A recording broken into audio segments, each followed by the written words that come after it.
नमस्कार शेतकरी मित्रांनो, पुनश्च एकदा स्वागत आहे तुमचं आपल्या ग्रेट शेतकरी यूट्यूब चॅनलवर। बघा शेतकरी मित्रांनो, आपण या व्हिडिओमध्ये आजचे कांद्याचे बाजारभाव बघणार आहोत। तत्पूर्वी आपण चॅनलवर नवीन असाल चॅनलला सबस्क्राइब करा, तसेच हा व्हिडिओ आपल्या मित्रमंडळीमध्ये शेअर करा आणि व्हिडिओला लाईक करा। चला तर मग आपण व्हिडिओला सुरुवात करूया।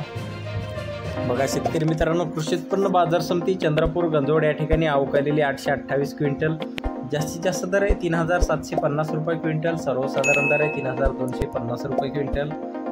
बघा तसे पुढील बाजार समिती खेड चाकण या ठिकाणी अवकालेली 600 क्विंटल, जास्तीत दर आहे 3000 रुपये क्विंटल, सर्वसाधारण दर आहे 2500 रुपये क्विंटल। बघा तसे पुढील बाजार समिती दौंड केडगाव या ठिकाणी अवकालेली 2737 क्विंटल, जास्तीत जास्त दर आहे 3100 रुपये क्विंटल, सर्वसाधारण दर 2600 रुपये क्विंटल। बघा तसेच पुढील बाजार समिती राहता या ठिकाणी अवकालेली 4097 क्विंटल, जास्तीत जास्त दर आहे 3200 रुपये क्विंटल, सर्वसाधारण दर 2600 रुपये क्विंटल। बघा तसे पुढील बाजार समिती जुन्नर आळेफाटा या ठिकाणी जास्तीचा दर आहे 3310 रुपये क्विंटल।